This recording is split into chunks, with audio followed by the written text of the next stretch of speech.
बसंतपुर नामक एक छोटे से गांव में लता और घनश्याम नामक पति पत्नी अपने 2 बच्चे पिंकी और चीकू के साथ एक छोटे से घर में रहते थे। घनश्याम सेठ धनीराम के यहाँ खेतों में मजदूरी का काम करता था और लता गांव के एक बंगले में खाना और साफ सफाई का काम करती थीं। दोनों पति पत्नी खूब मेहनत और मशक्कत करके अपने और अपने बच्चों का पेट भरते थे। यूं तो हमेशा ही गर्मी के समय 40 डिग्री तक तापमान चला जाता था, लेकिन इस साल तापमान बहुत ज्यादा बढ़ गया था, जिस वजह से बसंतपुर गांव के लोग बहुत ज्यादा परेशान थे। दिन हो या रात हो, लोग गर्मी से बेहाल थे। इस साल तो बहुत ज्यादा गर्मी पड़ी है। इतनी कड़ी धूप में काम करना बहुत मुश्किल हो गया है। घर से निकलते ही पसीना बारिश की तरह टपकने लगता है। इतनी भारी गर्मी में तो काम पर भी जाने का मन नहीं करता। न जाने इस साल की गर्मी कैसे कटेगी। चलो अच्छा, मैं काम पर जाता हूँ, वरना सेठ गुस्सा करेंगे। घनश्याम मजदूरी पर चला जाता है। पिंकी और चिंकी एक सरकारी स्कूल में पढ़ते थे। लता पिंकी और चिंकी को स्कूल छोड़कर काम पर चली जाती है। उस बंगले में मालकिन हेमलता और मालिक रामचंद्र अपने 2 बच्चे टीना और शिवम के साथ रहते थे। अरे लता, आ गई तू। अब चल जल्दी से सारे काम निपटा लो। पता है ना, शिवम की बर्थडे पार्टी है, तो सारे काम 4 बजे से पहले ही हो जाने चाहिए। और हाँ, इसके बाद तुम घर सजाने में भी मेरी मदद करोगी, ठीक है? ठीक है मालकिन, मैं पहले जाकर घर के सारे काम निपटा लेती हूँ। इसके बाद घर को सजाने में मैं आपकी मदद करूँगी। ऐसे लता घर के सारे काम करने के बाद हेमलता की घर को सजाने में मदद करती है। हेमलता और लता मिलकर पूरे घर को अच्छी तरह से सजा देते हैं। अच्छा मालकिन, मैंने घर के सारे काम निपटा दिए हैं और पार्टी की सारी तैयारी भी हो गई है, तो अब मैं घर जाती हूँ। हाँ ठीक है, लेकिन पता है ना तुम्हें, आज शिवम की बर्थडे पार्टी है, तो तुम शाम को 7 बजे अपने बच्चों के साथ पार्टी में आ जाना। और हाँ, मुझे तुम्हारी थोड़ी मदद की भी जरूरत होगी। ठीक है मालकिन, मैं शाम के समय बच्चों के साथ यहाँ आ जाऊंगी। ऐसा कहकर लता घर चली जाती है और दोनों बच्चों को तैयार करके शाम को 7 बजे पार्टी में आ जाती है। पार्टी बहुत ही शानदार होती है। लता के बच्चे इतना बड़ा घर देखकर कहते हैं, अरे यार चिंकी, यह घर कितना बड़ा है और कितना सुंदर है। बाहर कितनी गर्मी है, फिर भी इनके घर के अंदर कितना ठंड लग रहा है। पिंकी और चिंकी की बातें शिवम सुन लेता है और वह उनसे कहता है, अरे ये घर ठंडा इसलिए लग रहा है क्योंकि हमारे घर में हर कमरे में एसी लगा हुआ है। ओह, मतलब कि एसी लगाने से घर बहुत ठंडा हो जाता है।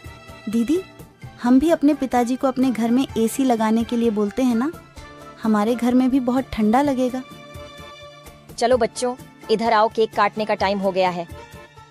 जब केक काटने लगता है तो पिंकी और चिंकी एसी की ठंडी ठंडी हवा खाते खाते शिवम के कमरे की तरफ चले जाते हैं और शिवम के कमरे के बाहर खड़े होकर एसी की ठंडी ठंडी हवा का मजा लेने लगते हैं। एसी की ठंडी ठंडी हवा खाते खाते वह दोनों कमरे के अंदर चले जाते हैं। दीदी, यह कमरा तो सबसे ठंडा है, इसमें कितनी ठंडक है। और दीदी, यह देखो, यह बिस्तर कितना सुंदर है, बिल्कुल मखमल जैसा। दोनों बेड पर बैठ जाते हैं और ठंडी ठंडी हवा का आनंद लेने लगते हैं। देखते ही देखते 15 मिनट बीत जाते हैं और आराम करते करते कब दोनों की आंख लग जाती है, उन्हें पता ही नहीं चलता। इतने ही देर में अचानक से शिवम की बहन टीना कमरे में आ जाती है। वह पिंकी और चिंकी दोनों को शिवम की बेड पर लेटा देखकर जोर से भड़कती है। ये दोनों मेरे कमरे में क्या कर रहे हैं? माँ इधर आओ, देखो ये दोनों मेरे बेड पर क्या कर रहे हैं। टीना की आवाज सुनकर हेमलता कमरे में आती है। तुम दोनों अभी के अभी मेरे बेड से उठो। पिंकी और चिंकी हेमलता की आवाज सुनकर जग जाते हैं। लता भी हेमलता की आवाज सुनकर भागी भागी चली आती है। क्या हुआ मालकिन? आपकी बहुत जोर से नीचे आवाज आ रही थी। क्या हुआ? ये पूछ क्या नहीं हुआ? ये देख नहीं रही तू? तेरे बच्चों ने अपने गंदे मेले बदबूदार कपड़ों से मेरा पूरा बेड गंदा कर दिया। तेरे बच्चों ने एसी देखा नहीं कि सोने चले मेरे बेड पे। हद होती है यार।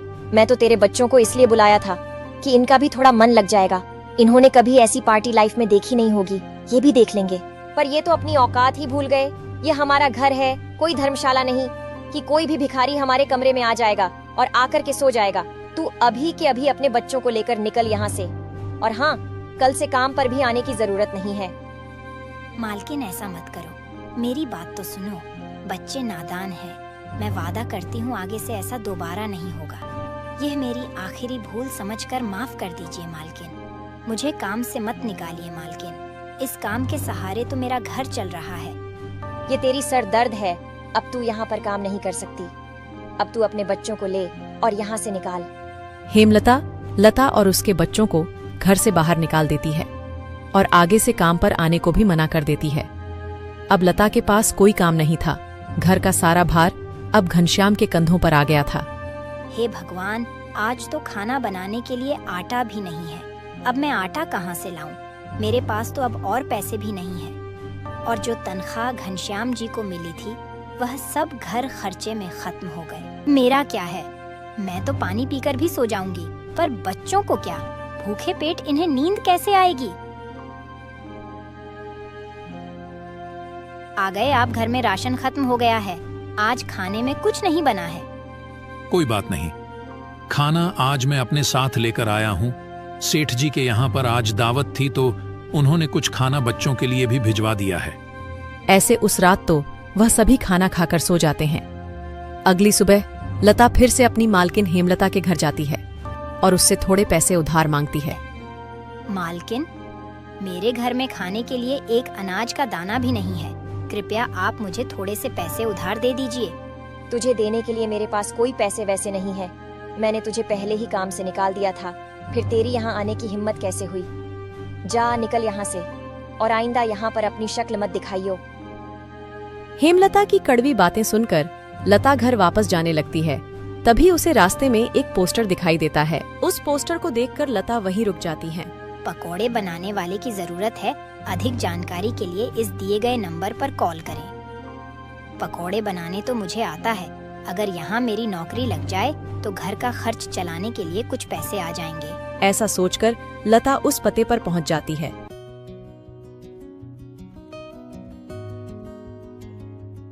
भैया, मैंने आपका पोस्टर देखा। आपको किसी पकोड़े बनाने वाले की जरूरत है? हाँ, जरूर तो है।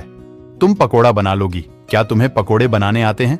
हाँ, सब मुझे कई तरह के पकोड़े बनाने आते हैं, जैसे मिर्च का पकोड़ा, पालक का पकोड़ा, पनीर का पकोड़ा और भी कई प्रकार के पकोड़े मुझे बनाने आते हैं। तो ठीक है, तुम आज से ही काम पर लग सकती हो।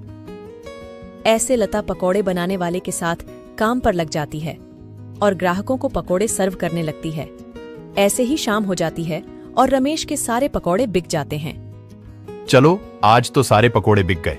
आज तो तुमने पकोड़े सिर्फ सर्वे किए हैं, लेकिन कल से तुम्हें पकोड़े बनाने भी होंगे। हाँ साहब, मैं बहुत ही स्वादिष्ट पकोड़े बनाना जानती हूँ।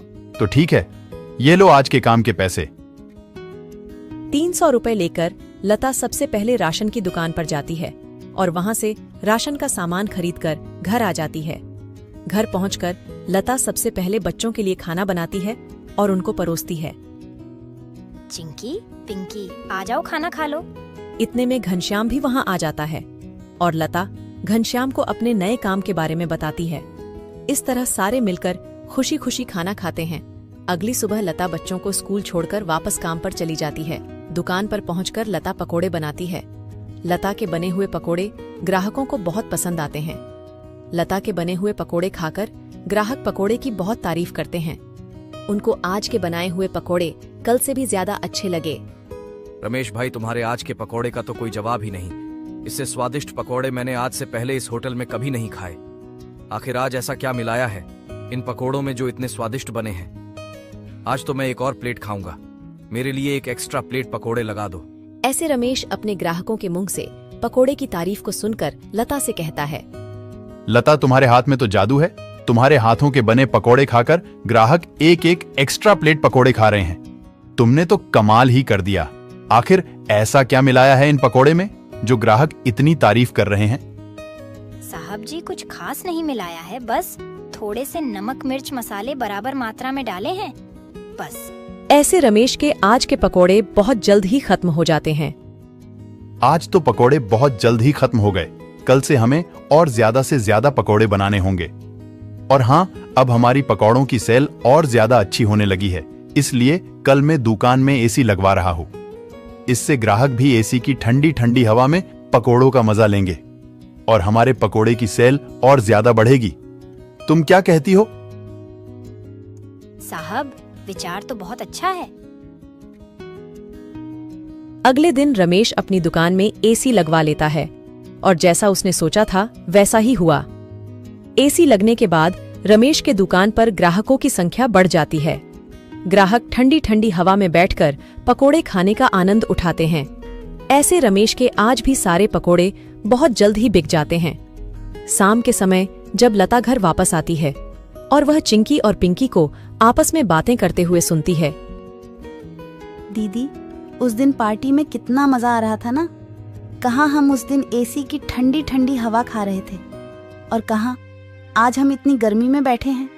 काश हमारे घर में भी एसी होती तो हम भी अभी एसी की ठंडी ठंडी हवा खा रहे होते। इतने में लता अंदर आ जाती हैं।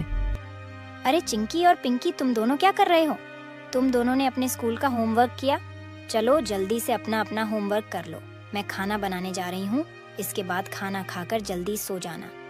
कल तुम्हें सुबह उठकर स्कूल भी तो जाना है ना। ठीक है माँ, हम स्कूल का काम करके आते हैं। ऐसे दिन बीतते जाते हैं और लता के हालात पहले से ठीक होते जाते हैं। ऐसे ही एक दिन सुबह लता काम पर जा रही होती है, तभी उसे भंगार की एक दुकान दिखती है। उसे दुकान पर कई सारे सामान थे, जैसे कूलर, पंखा, फ्रिज, एसी इत्यादि। लता का ध्यान उस दुकान में रखे पुराने एसी की तरफ जाता है। वह उसे बहुत पसंद आता है।